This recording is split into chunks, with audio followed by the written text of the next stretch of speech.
What's going on YouTube, man? Quick little check-in to let you guys know we're doing safe and sound here at the house. And for those of you who don't know, we ended up getting slapped by Hurricane Beryl here in Houston, and it did some pretty dirty damage this time around. Thankfully for us, we just had to deal with 48 hours of no power, no internet, no AC, and water was working this time around, which is surprising. Normally water goes on a boil notice and you're not able to consume any water. You have to boil that shit to take a shower in and cook in and so on and so forth. But it was working this time around, which is weird. And then our backyard, the fence lost all of its coins, got sent straight to the shadow realm, bro. Got torn out of the ground.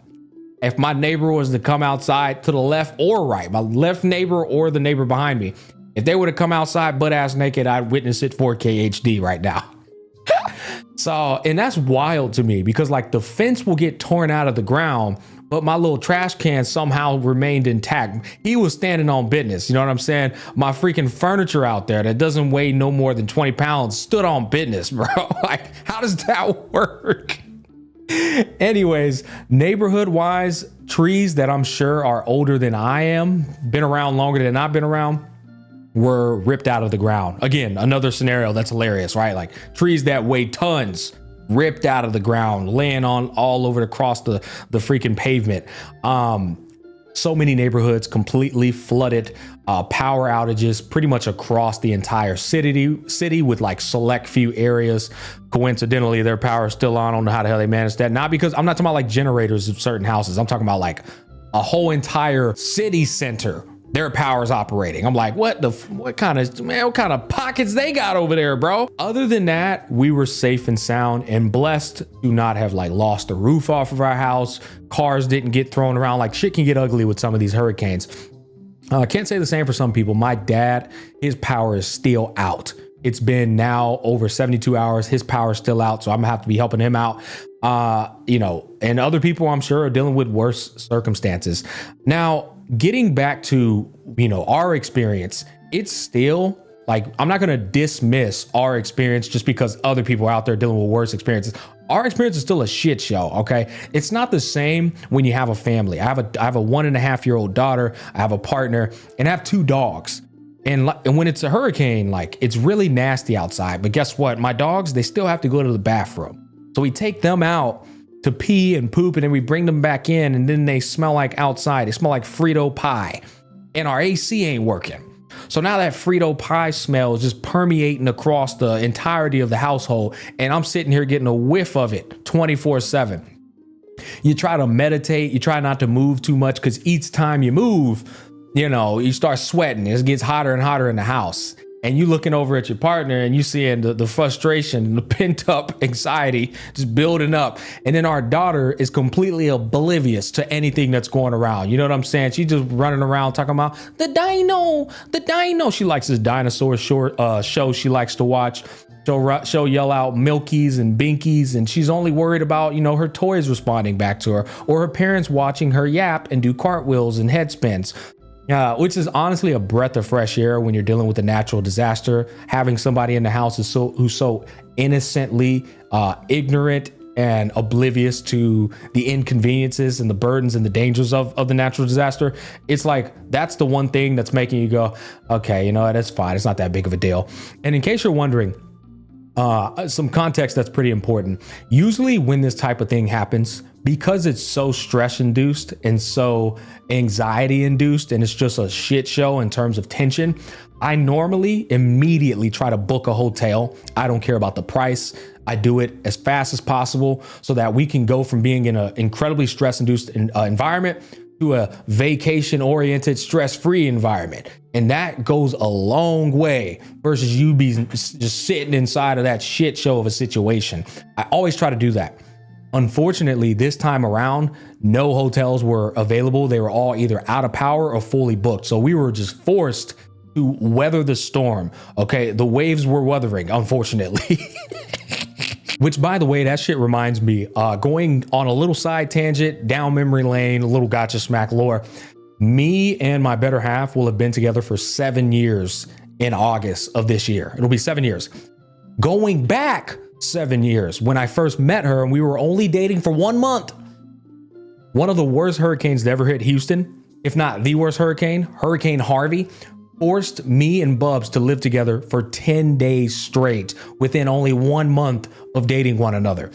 Back at that time, I was roommates with one of my best friends in a 2-bedroom apartment, and we only had a little flex room upstairs. So it wasn't the biggest place. More importantly, privacy wasn't that much because we had a roommate too. But same situation, no power, no electricity, no AC, and no water either. Water wasn't even working. Bro, can you imagine how fast our relationship had to mature? I'm talking exponentially so due to those circumstances. And I had to learn about her less intimate traits as well as her having to learn about my less intimate traits. Whether we wanted to, much sooner than we were comfortable with doing. And it's more worse on the woman because they're more embarrassed about the morning breath, passing gas, going to the bathroom, mood swings, being grumpy, all the things that they try to hide in the beginning in the honeymoon phase. You just got to let it out the bag at that point. You know what I'm saying? So we got real close we really had no choice there. And what's crazy is, again, when you don't have no power or any of that, it's like hyper focused QT. You're going to get to know about one another real quick.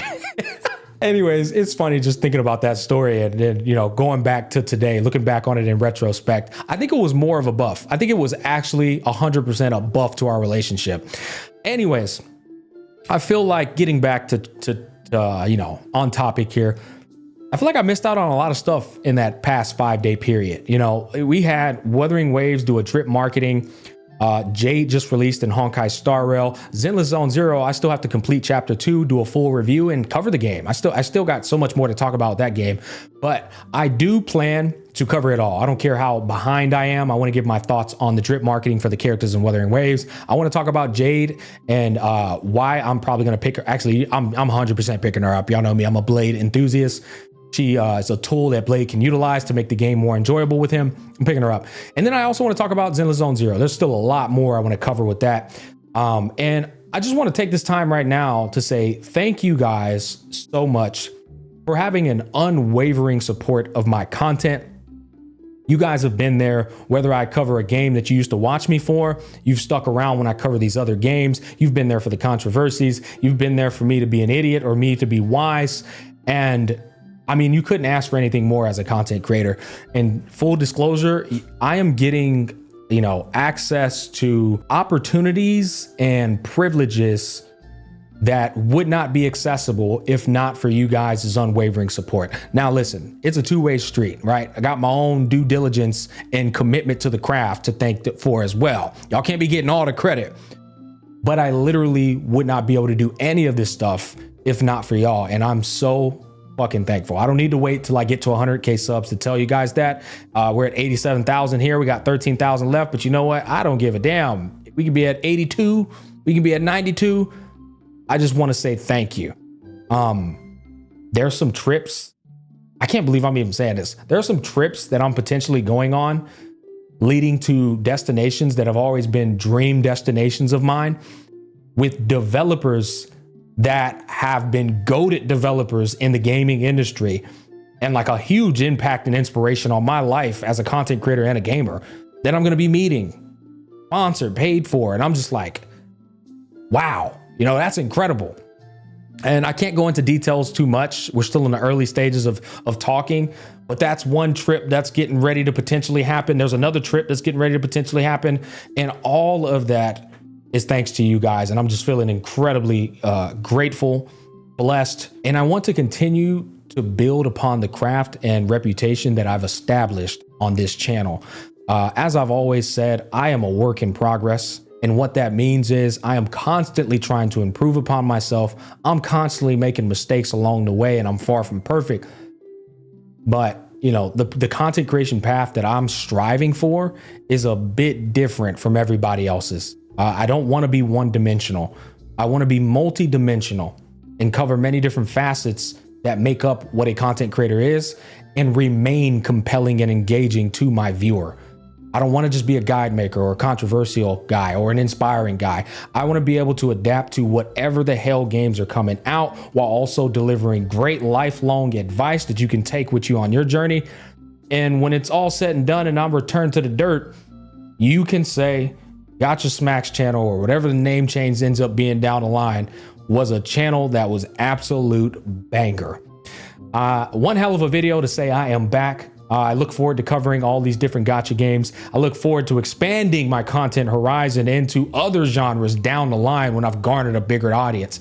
But thank you again. Much love to you guys. And thanks for always keeping up with the channel. See you in a bit.